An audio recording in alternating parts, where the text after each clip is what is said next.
넷째 이제 전문성 만들기. 여기서 이제 전문성 만들기라는 것은 강력한 자기 브랜드를 갖지 않으면 제첩 시장이나 창업에서 유리한 고지를 점할 수가 없어요. 이게 무슨 얘기냐면 강력한 자기 팔걸이를 만들어서 홍보를 하셔야 돼요.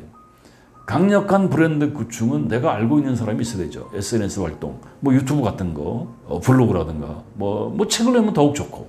지금 제가 그런 활동을 하고 있는데 특히 다양한 커리어 전문가, 헤드헌터, 늘 계속 강조했지만 교육에 참여했을 때 그 교수들, 동업종, 이업종 교류에 참석해서 그 만났던 다른 회사의 강자들을 멘토링으로 만들고 교류하고 자문을 구하는 방법도 여러분의 전문성을 키우는 가장 좋은 방법 중에 하나가 될 수가 있습니다. 그리고 이런 것도 이 자기 전문성을 객관화시킬 필요가 있습니다. 이게 무슨 얘기냐면 이 자기가 전문성 객관화하는 건 자기가 만들어낸 팔걸이를 시장에서 통용이 될 수 있는가라는 것을 한번 체킹해보라는 얘기죠.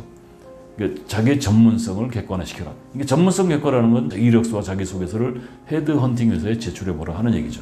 그래서 꼭 이직을 하겠다는 게 아니고 시장에서 판매가 가능하냐 이거 한번 검토해보라는 얘기죠. 헤드헌팅 회사에 이력서와 자기소개서를 보냈을 때 반응이 없다면 그 자기가 전문성이라고 확보한 것이 시장에서 판매가 될 수 없다면 이건 전문성이 아니죠. 팔걸이가 아니니까. 제 후배가 그 제약회사의 영업이사로 있었는데 그러니까 임원되면 또 이게 정리해고 구수종 대상의 1순위들이요. 그래가지고 저한테 형님 뭐 해서 먹고 살까요? 어쩌니까 하더라고요. 그래서 버텨. 나왔어요. 나왔는데 제가 뭐라가 탐색해. 한 3년 빚내서 살더라도. 왜냐면 실패하면 실버파산 가는 걸 제가 아니까. 그러니까 이 친구가 한 1년 놀더라고요. 어찌 할까 하다가 그 선배가 헤드헌팅 회사를 하는데 불러서 거기 간 거예요. 그러니까 일단 뭐요? 돈이 안 들어가잖아요. 그러니까 영업을 했으니까 이제 제약회사 영업을 했으니까 제약회사 인맥이 많았던 거예요. 그리고 이제 헤드헌팅 회사가 쉽게 보면 사람 복독방이잖아요. 사람을 사고 파는 걸 매칭이 시켜주는 거잖아요. 근데 이 친구가 그 나름대로 이제 일가를 이루고 있는데 자기가 그 S그룹의 그 이력서를 많이 가지고 있는데 자기가 봐도 스펙이 너무 아깝대. 그런데 그 아까운 스펙인데 50 넘으면 제첩 시장에서 세 글자로 통한대요. 쓰레기. 근데 그 사람들은 그런 생각하고 있어요? 전혀. 이게 무슨 얘기냐면 자기 전문성이 담보가 안 된다는 얘기죠. 그래서 직장에서 오랜 시간을 근무하고도 이력서와 자기소개서가 입사할 때와 포맷이 비슷한 사람들이 대다수입니다. 이게 철이 없는 사람들이죠. 이게 무슨 얘기냐면 물경력이라는 얘기예요, 이게. 그래서 헤드헌터가 그동안 어떤 경력을 쌓았냐고 물어봤을 때 이렇게 물경력이 뭐냐면 어떤 직책을 맡았다. 판매할 수가 없겠어요. 그건 과장, 차장, 부장 그건 의미가 없다는 거죠. 그게 이력서에 쌓이는 건 자기 전문성이 없다는 거예요. 그래서 자기소개서와 이력서를 6개월, 1년 단위로 업데이트하는 습관을 가질 필요가 있습니다. 그리고 거기에 자신의 커리어로 성과나 참여한 프로젝트를 업데이트하면서 이력서, 자기소개서를 정리할 필요가 있습니다. 그것도 자기 자신의 경력을 자신의 언어로 기술하셔야 돼요. 그래서 여러분들 그 책방에 가면 환상적으로 쓰는 이력서 이런 책들이 있고 또 인터넷 뒤지면 뭐 이력서 콘테스트 이런 것도 있습니다. 그래서 제가 2명만 말씀드리면 자신의 경력을 명확한 자기의 언어로 기술을 해야 자신을 이직이나 재취업 시장에서 판매할 수가 있습니다. 그래서 전문성을 확보를 하게 되면 뭐라고 그랬죠? 아까 제가 헤드헌팅 회사에 자기 이력서와 자기소개를 던져보라 이거죠. 그러면 여기저기 연결을 한다면 이 사람은 시장에서 판매할 수 있는 자기 역량을 만들어냈다는 거죠. 우리나라 대학의 종류가 3종류가 있는데요. 서울대, 서울대역대, 서울대 상대.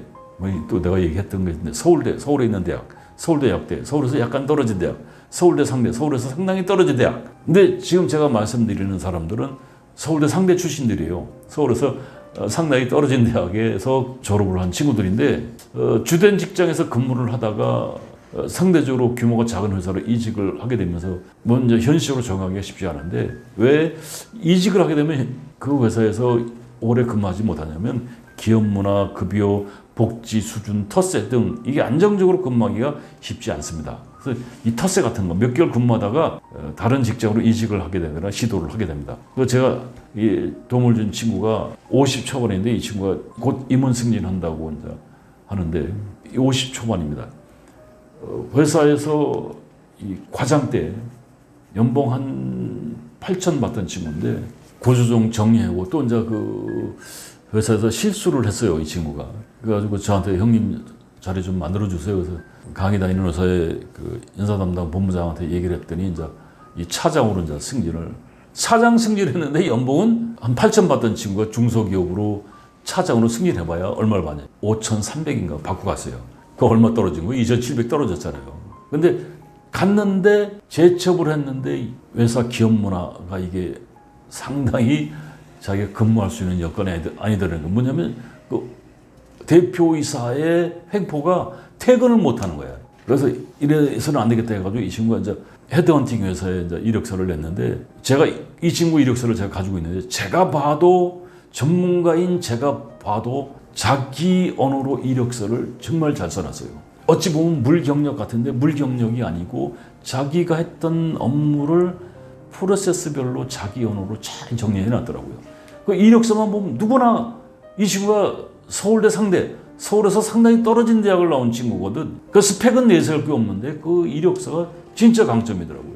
그래가지고 3군데를 옮겨뒀어요. 두산, 또 자동차 부품회사, 이름 있는 회사들을 옮겨뒀다가 지금은 다니는 회사도 이제 이게 저기 그 게임기 그 소프트웨어를 개발하는 회사인데 급여도 괜찮더라고요. 지금 옛날에 받던 급여까지는 아니더라도 한 7,500 정도를 받는데 임원 승진하게 되면 옛날에 8,000 받던 급여 이상 받겠죠. 또 안정적으로 정년까지는 갈 수 있다라고 얘기를 하더라고요. 이 친구의 장점이 뭐예요? 저하고 만나면서 제가 했던 얘기들을 잘 귀담아 들었던 거죠. 그 이력서 잘 체킹해서 역으로 지가 더 환상적으로 만들어내는 거예요. 그래가지고 그걸 가지고 그 자기가 이제 기회를 잡은 거죠. 마지막으로 이제 적합한 기회를 어떻게 찾아낼 것인가. 그러니까 이게 이제 이 지금 앞에 말씀드렸던 팔거리를 잘 어떻게 만들 것인가, 경영 목표, 어떤 직업을 선택하시니까 경영 목표. 그래서 이 팔거리를 만들었는데 살 사람을 살 곳을 챙기는 것이 네트워킹, 브랜드 관리 이런 얘기를 했는데 중요한 건 타임을 어떻게 잡느냐. 퇴사의 시점, 이직의 시점, 전직의 시점, 독립의 시점. 지금 다니고 있는 직장에서 정년까지 기회를 잡는 것도 하나의 탐색이 될 수도 있지만 자신이 추구하는 평생 직업에 관련된 관심사 이걸 찾는 것도 굉장히 필수적이라고 할 수가 있습니다. 그래서 자기소개서 이력서 6개월에 한 번씩 1년에 한 번씩 업그레이드 시키는 것이 절대적으로 필요하다. 이런 꾸준한 인내와 노력 충분히 보상이 따를 수가 있고 여러분들 60 이후에 다중 경력 관리 단계 이 개념을 잘 활용하셔서 보상이 따르도록 노력을 하시면 뭐 먹고 사는 데 지장이 없는 거죠.